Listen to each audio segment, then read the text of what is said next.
Pecha Kucha 94, new collaboration, first pages. So it's taken me a couple of weeks, but I've got my first 5 pages out for the new collaboration. I went through a lot of things trying to figure out where I want this thing to start, and I made my decision. I kind of regret it, but it's too late for that. So this is the base pencil layer for the first page. You can see I dropped the background clean over the pencil work. It's some guy in an interrogation cell being interrogated by some other guy. And yeah, you see why I didn't clean up the wall, because I cleaned it up in the color layer.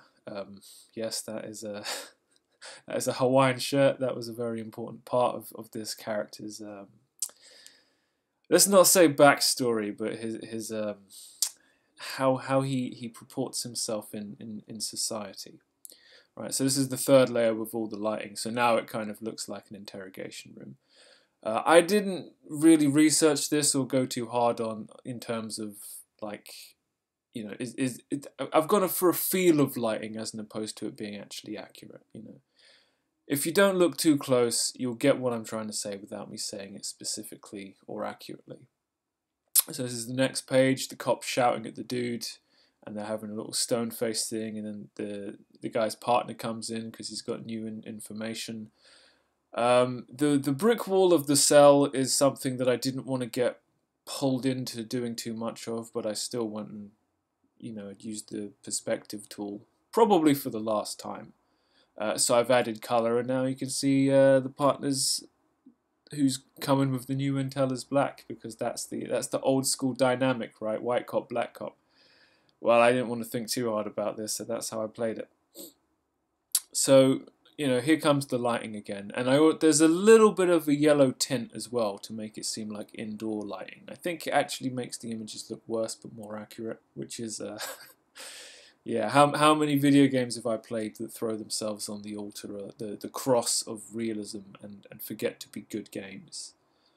You know, I think that thing was Mashup. I just saw it. Right, so guy with the beard throws a fit. The two cops confer, and then in comes someone else, FBI agent, who's gonna take this bearded guy away. The Hawaiian shirt texture is literally just like a pattern I googled, and then it was created in Manga Studio, and it's never resized. It's always the same layer, irregardless of the size of the shirt in the frame. It's kind of like dot screens or when patterns are used in manga, but like super lazy, right? So yeah, like the bottom panel, like I've kind of layered it up so everything's a bit blurry and stuff, because you're seeing it through the interrogation room back window, which leads to another room. If I've done anything right in this, I think it's that. So now the FBI agent is having a little word with bearded one-eye guy. The cops are leaving, and I'm trying. This is where I'm trying to pull out all the stops in terms of angles, but I had a lot more complicated stuff in my head, but I didn't quite know how to represent it. You can see the ceiling, so it's like some bottom up worm's eye view stuff, but. Yeah, it was going to be like a full screenshot, but somehow there were going to be other panels. It was a bit better, a bit more complicated than a man in my position could be bothered to conceive and execute. But you know, this panel as well as a lot of the others, when the lighting comes in, you really don't see so much of the background, which, you know, means I don't have to worry about how detailed it is. So you know, the FBI guy is taking the tape from the tape recorder. I'm not sure that works, but it was in the script, so that's what got done. FBI guy helps the guy up, and then he shows him his evil eyes behind his John Lennon shades, and that's kind of like the plot twist. You'll see in the color one, it's a bit more pronounced. Yeah, he's got Wesker eyes. Dun dun dun. Right, so what does it mean? I don't know what it means. It's not my job to have an answer. It's whoever goes next has to figure out what this means. But it means something, unless it doesn't, because that's the whole point. I've set the premise And here we are again with the lighting, and now it's up to whoever's next if they want to just have a truck come through the wall with like Thor fighting the Hulk, or if they want to run with this, or somebody wakes up and it's all a dream, or blah blah blah blah. So yeah, I've got my little plot twist hook thing, and yeah, I'll be the first to admit that the dude being interrogated might have a couple of similarities to Max Payne or Kane from Kane and Lynch, right down to missing the same eye and having a beard, and yeah. That's where I was thinking in terms of he's a grizzled white guy with a checkered past, and these are two very grizzled white guys with checkered pasts, but it's not intended to be them specifically.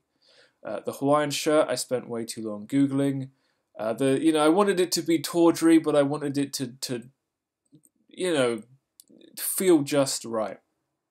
In the end, I got sick of it. I just settled on a design, and I didn't want to draw it. I wanted it to be, pulled in, and then a recycled pattern. And yeah, the entire premise is a little bit like the interrogation scene from The Matrix. I'm aware of this. I might have even been consciously aware of it before I started. But you got to steal your shit from somewhere, right? Is Neo gonna come in and help? I don't know.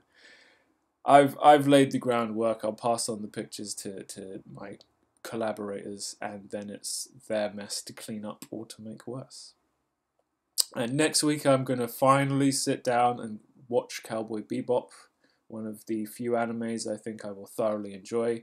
I've been sitting on my DVD collection for a very long time. And depending on how long it takes, it might take a couple of days to blow through it. It might take the whole week. I'm literally not sure how big it is. We'll see what else I do. So that brings us to the end of Pecha Kucha 94, and I'll see you next time.